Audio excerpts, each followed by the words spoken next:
Hi everyone, welcome to Wordsmiths. My name is Jenna and today's topic is how to tell the timeline of your narrative. So we'll talk about several literary techniques to help you figure out your approach. First up, we have linear storytelling. Obviously, linear means your story is told in a chronological way. How it's written is the same as the order in which the events occurred, so it will translate onto a timeline very clearly from beginning to middle to end. It's very cause and effect that way. Because the thief stole the gems, he's on the run. Because of that, he goes to a faraway city. There, he meets someone who wants him to go back and steal more for a greater reward. So on. Each event will drive you into the next, like dominoes. Linear style is pretty structured, which is good for beginners, but it's good to master the basics first at anything anyway, so there's still plenty of value in learning how to write a linear story and knowing how to make it great. In contrast, we have nonlinear narratives. This is where events are told out of chronological order. The story moves in and out of past, present, and maybe even future. There's still cause and effect, but the timeline isn't as straightforward. Say you have someone who's on a journey. That's where the story starts, and they're running into all sorts of new people and problems, but all the reasons why they're traveling and the secret of what they're after comes from their past. When those scenes from the past come up and interrupt the present flow of events, it makes such a story nonlinear. This kind of style can help with world building too. The book Holes does this. Through flashback scenes, you get more context about the setting and why the boys are being forced to dig holes at the camp. There's a history of events that helps explain the current story. The short story A Rose for Emily, creepy by the way, begins with townsfolk attending her funeral. Then it goes back and forth in time while she was alive, about tax troubles, her problems with her lover, and the townspeople wondering about all the mystery that's surrounding her. Nonlinear styles often help make character-driven stories more exciting. It mirrors how our minds work, because we're not always living in the present, you know? The fun thing about nonlinear is how it's like a puzzle. You can create your own structure. It's a little harder to write well, but it changes the flow and creates intrigue since the reader has to engage with the story more to figure out what the big picture will be. You have to stay organized though to be sure it all makes sense in the end. Related to nonlinear, we have the flashback, or even flash forward. These are literary devices. A flashback is a short scene that shows the past. It's not just a brief description of a memory or something like that.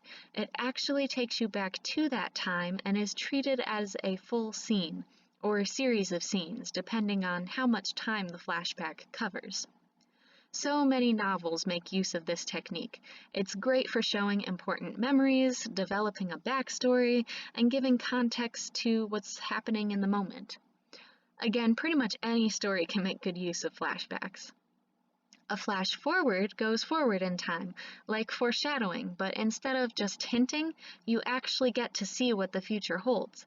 It creates a rift between present events and the future, making us ask, how do things get to that point? Such a technique heightens interest in how the plot unfolds. An example we should all recognize is A Christmas Carol. It takes place mostly in the future, but it's not necessarily a future that will come to pass. Flash forwards can be misleading. They don't have to be final. Just the same, you could have a character learn what their future will be and do everything they can to change it, but still end up in that future. Similar to flashbacks, we have a frame narrative. This happens when a story is framed by another story, like a picture frame. It's usually in the form of a character retelling events to someone, so the bulk of the story comes from the past. That helps bring understanding to whatever the character is currently going through. Again, it's a guided structure because you have a narrator who can guide you wherever they want, and as the author, you have to begin and end in the present. One example of a frame story is The Name of the Wind from the Kingkiller Chronicle. The main character is telling his story to a scribe of sorts, and the story seems to lead to much loss and danger if his present circumstances are anything to go by. He seems to be lying low, quietly running an inn, while the rest of the land is at war.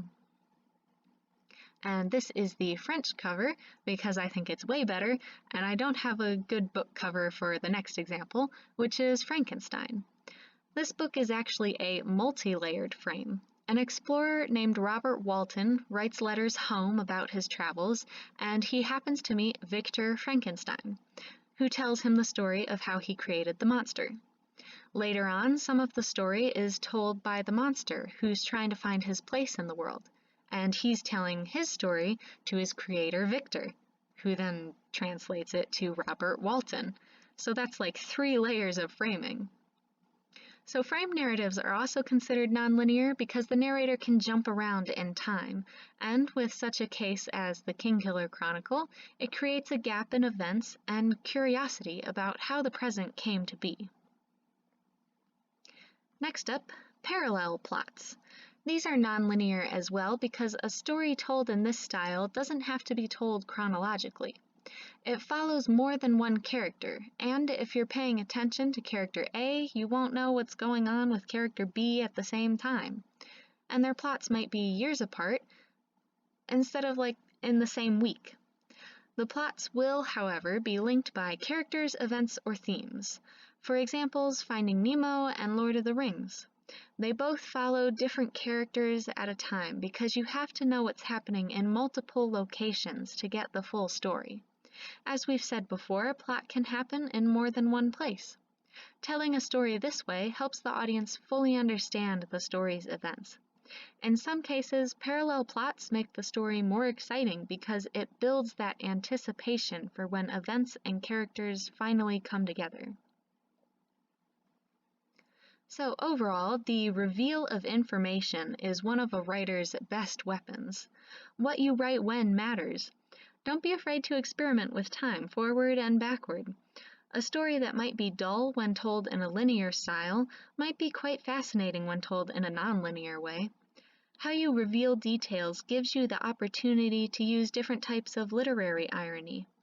There's dramatic irony when the audience knows more than the characters, situational irony where the opposite of what we expect to happen happens, and verbal where words are said that aren't meant or they differ from the truth. It's a little hard to describe briefly, but basically it's super cool when who knows what misaligns, and the reader can be a part of that. Misunderstandings and lack of knowledge is great for heightening conflicts. Lastly, you might increase tension drastically if you experiment and end up finding a better way to tell your story's events. I have a short story about the death of a young teen's best friend and first real crush. I wrote it in a frame style where the teen is a few years older and still can't move on. In my early drafts, I hid the fact that the best friend dies, but once I was advised to put that detail up front so the reader knows what's coming, the tension for the romantic side of things really improved, and the death felt more poignant than problematic from a critical standpoint. So there's one example for you. And with that, it's time for prompts.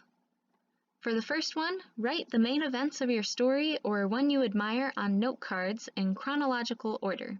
Then rearrange the cards to see how the order of events changes the feel of the story. Your excitement about it might change with the order of events. Second, try your hand at a frame narrative. It could be from a hero who's sharing how their journey went, or a criminal who's telling their story to a detective, someone who was once prosperous and fell to ruin, etc. For the third, try writing a flash-forward scene central to a character or the setting. If for a character, write the flash-forward as something completely unexpected. Then try to fill in the gap for how they got there. If for the setting, try years ahead and choose 3 details to latch onto that tie it to events or people from the past that are relevant to the current situation or character. That's all for this session. I hope you enjoyed. Now is also the time to note that, like the library's other programs, Wordsmiths will be on hiatus because it's time for the summer reading program. We'll have more events for that through June and July. So stay inspired, get excited, and keep reading books this summer.